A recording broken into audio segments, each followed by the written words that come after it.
कुमार विश्वास जहां एक तरफ राम कथा सुना रहे हैं तो वहीं दूसरी तरफ जो लोग सनातन धर्म को बदनाम कर रहे हैं, सनातन धर्म के खिलाफ जो लोग साजिश कर रहे हैं, उनके खिलाफ भी कुमार विश्वास ने कड़ा प्रहार बोला है।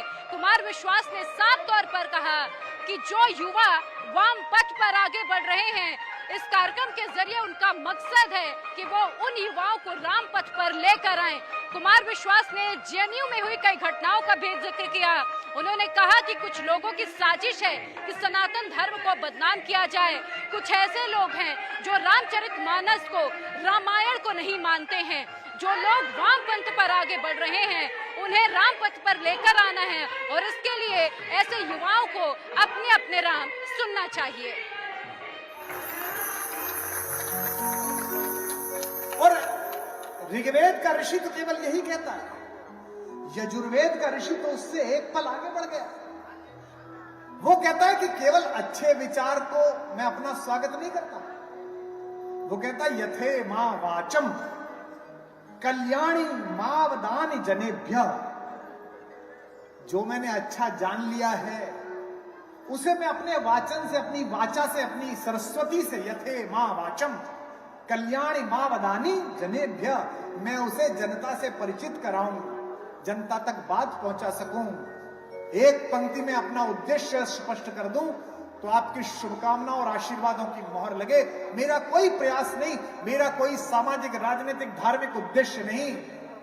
कौशाम्बी के इन नागरिकों के माध्यम से विश्व भर में देखे जा रहे इस कार्यक्रम में एक पंक्ति की उद्घोषणा करता हूं, मेरा एकमात्र उद्देश्य यह है कि मैं वाम पथ पर जाती हुई पूरी पीढ़ी को राम पथ पर ला सकूं तो जीवन सफल हो जाए।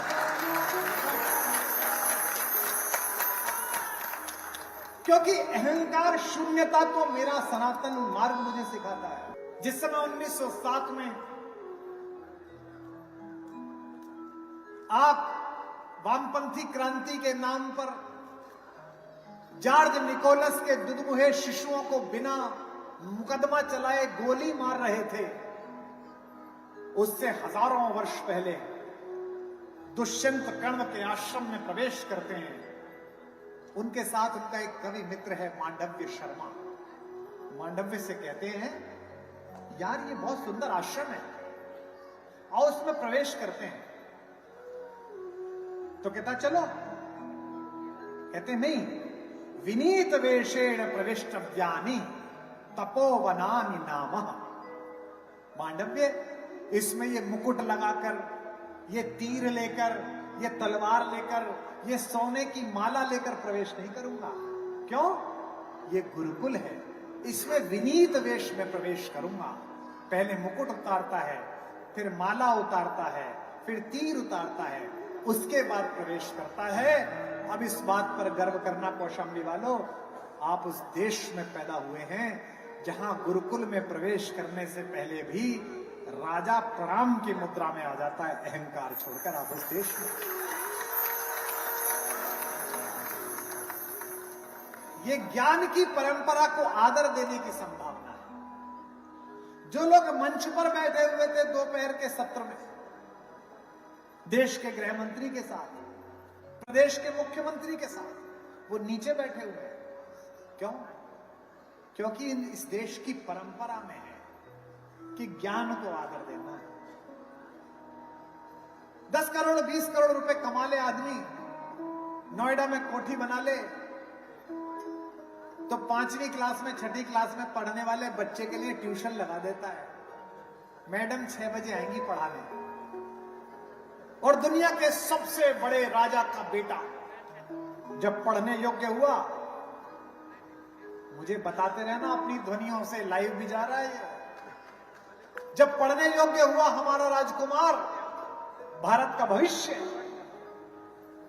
तो महाराज दशरथ ने ट्यूशन नहीं लगाए, गुरु गृह गए पढ़न रघुराई। इसे इसलिए पढ़ा ताकि आपके बच्चों को पता चल सके कि तुझे तो गुरु का सम्मान करना ही है। तू ऐसे घर में पैदा हुआ है जहां दशरथ का पुत्र, भगवान विष्णु का अवतार मेरा राघवेंद्र, हमारा राजा पढ़ने के लिए गया। ये आधुनिक गुरुकुलों में जो आज अंदर घुस के असुर बदतमीजियां कर रहे हैं, दिल्ली में एक गुरुकुल है, वहां तो बहुत ही है भैया। कभी विवेकानंद की प्रतिमा तोड़ देते हैं, कभी कुछ कर देते हैं। मुझसे कोई कह रहा था इनका क्या इलाज है, मैंने कहा इनको एक हफ्ते अपने अपने राम सुनवा दो,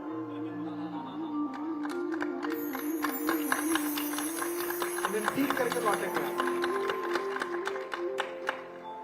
और खरी खरी सुनाएंगे। चिंता मत करो, इस मामले में आप मुझ पे भरोसा करो। हमने तो अपना नहीं छोड़ा, ये तो पराए हैं। सच बोलने में दिक्कत नहीं है। वहीं कवि कुमार विश्वास ने अपनी राम कथा में समाजवादी पार्टी का भी जिक्र किया, समाजवादी पार्टी की तारीफ की, लेकिन अखिलेश यादव वाली समाजवादी पार्टी की नहीं बल्कि लोहिया के समाजवादी पार्टी की तारीफ की है। कुमार विश्वास ने कहा कि आज की समाजवादी पार्टी भगवान श्री राम के अस्तित्व पर सवाल उठाती है, लेकिन लोहिया जी की समाजवादी पार्टी के मुस्लिम सांसद प्रभु श्री राम के बारे में कविता लिखते हुए कहते थे कि प्रभु श्री राम के बारे में लिखने के मैं काबिल ही नहीं हूं, लेकिन अब के लोग श्री राम के अस्तित्व पर ही सवाल खड़े करते हैं। जिन साथियों ने राम पर शंका की, जो आज भी रोज सुबह शाम गाली दे रहे हैं, समाजवादी पार्टी के ये नहीं नई वाली लोहिया जी वाली। लोहिया जी अयोध्या में ही पैदा हुए थे, लोहिया जी की जन्मस्थली अयोध्या ही है। 1952 के चुनाव में लोहिया जी की समाजवादी पार्टी के एक सांसद चुनाव लड़े थे। वो मुसलमान थे, मीनाई साहब, शम्स मीनाई। उन्होंने भी राम पर कविता लिखी। मैं अभी बरेली बोलने के लिए गया था, हमारे एक मित्र हैं वहां, राजेश मिश्र, पप्पू भरतौल, उनके संगठन ने कार्यक्रम कराया था। 50-60 हजार आदमी थे वहां, बहुत सारे इस्लाम मानने वाले भी बैठे थे। वो थोड़े कम जागृत थे जब मैं गाता था, तो मैंने उनसे कहा कि यार मेरा साथ दो, क्योंकि ये तो 300, 400, 500 साल पुराना कार्यक्रम है जो तुमने अपने नाम के आगे पीछे लगा लिया है, और ना 6 पीढ़ी 7 पीढ़ी पहले पुरखे और मेरे तुम्हारे तो एक ही थे। इस परिसर में भी मेरा कोई भाई बैठा हो तो मैं उससे यही कहता हूं कि लकीर खींचने से रिश्ते नहीं बदला करते, मजहब बदलने से पुरखे नहीं बदला करते।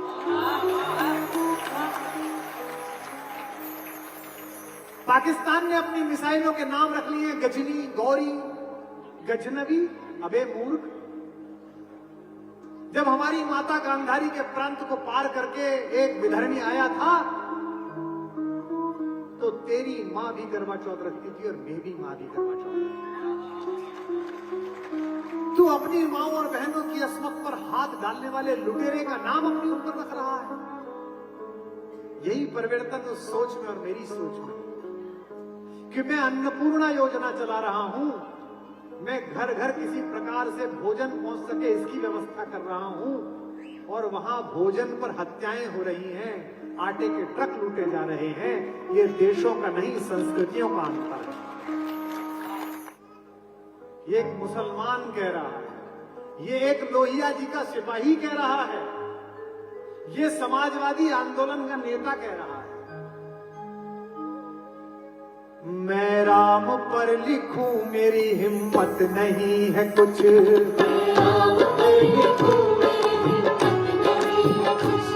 मैं राम पर लिखूं मेरी हिम्मत नहीं है कुछ,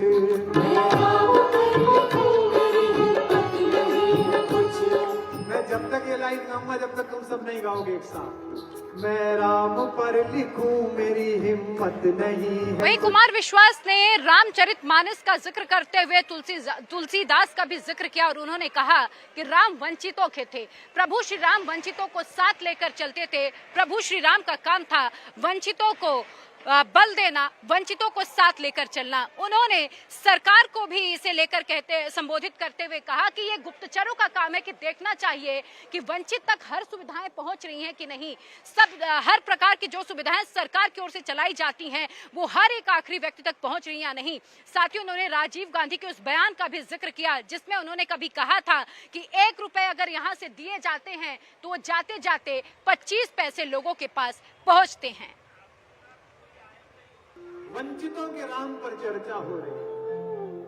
आज दिल्ली के एक पत्रकार ने मुझसे पूछा, वंचितों के राम, इस पर क्या बोलोगे? मैंने कहा लाइव में सुन लेना, क्योंकि राम से बड़ा वंचितों का परिचित और वंचित कोई नहीं। 15 वर्ष की आयु में भगवान को उनके पिता महाराज दशरथ ने गुप्तचर सेवा का प्रमुख बनाया। शासन में गुप्तचर का काम क्या है? शासन में गुप्तचर का काम है कि पता लगाना कि कोई शासन की योजनाओं से वंचित तो नहीं रह गया। उसका काम है कि केंद्र से जो चला वो राज्य के माध्यम से आखिरी आदमी तक पहुंचा कि नहीं पहुंचा। राम से ज्यादा वंचितों के बारे में किसे पता होगा? हमारे एक पूर्व प्रधानमंत्री जी दिवंगत हो गए, वो कहते थे एक मूंगफली 4 दाने की चलती है तो आखिरी आदमी तक 1 दाना पहुंचता है। कहते थे ये पता लगाना कि 3 दाने कौन खा गया, ये काम गुप्तचर सेवा का है। दुष्यंत कुमार की पंक्ति है पटेल साहब, यहां तक आते आते सूख जाती हैं कई नदियां, हमें मालूम है पानी कहां ठहरा हुआ होगा। प्रधान से लेकर प्रधानमंत्री तक सबकी जिम्मेदारी है कि जो कर से प्राप्त पैसा है वो आखिरी आदमी तक पहुंचा या नहीं पहुंचा ये तय करे, और अगर नहीं पहुंचा तो गुप्तचर की जिम्मेदारी है कि वो राजा को सूचित करे।